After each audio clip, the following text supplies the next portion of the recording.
den anderen hinten nachtrötschkeln, wodurch auch immer, das macht dem Billy überhaupt keine Mühe.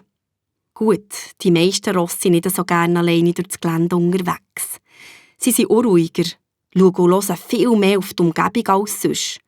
Aber sie lassen sich von dem, was oben drauf ist, beruhigen.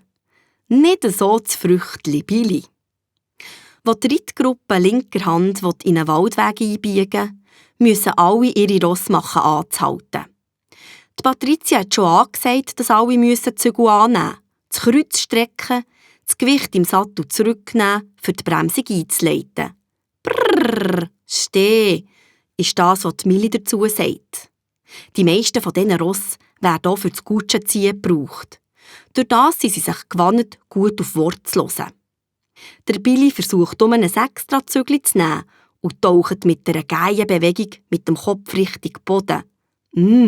Saftiges Gras wartet am Bördli drauf, gemampft zu werden.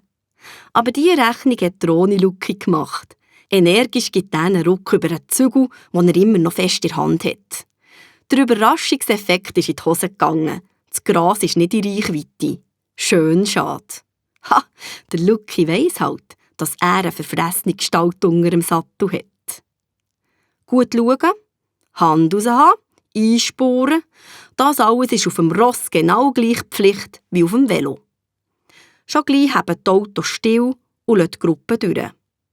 Vorne instruiert Patricia, hinten übernimmt das die Milli. Jetzt anständig winken für Merci zu sagen, Lütlis.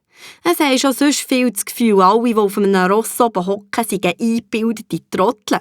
Wir nicht, also freundlich sein. Im Wald ist es genial. Da können immer 2 und 2 nebeneinander reiten. Lang geht es zwar nicht, da heisst es «Stoppen!»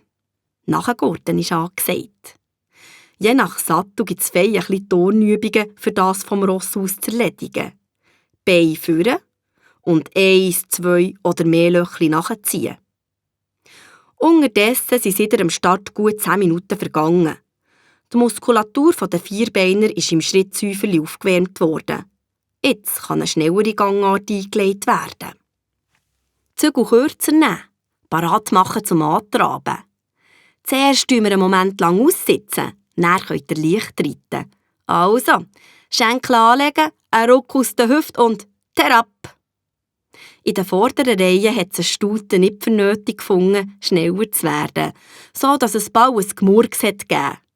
Dafür hat der Milli ihre Juma gedacht, wenn schon schneller, dann gerade richtig und ist vom Schritt übergangslos in Galopp gefallen.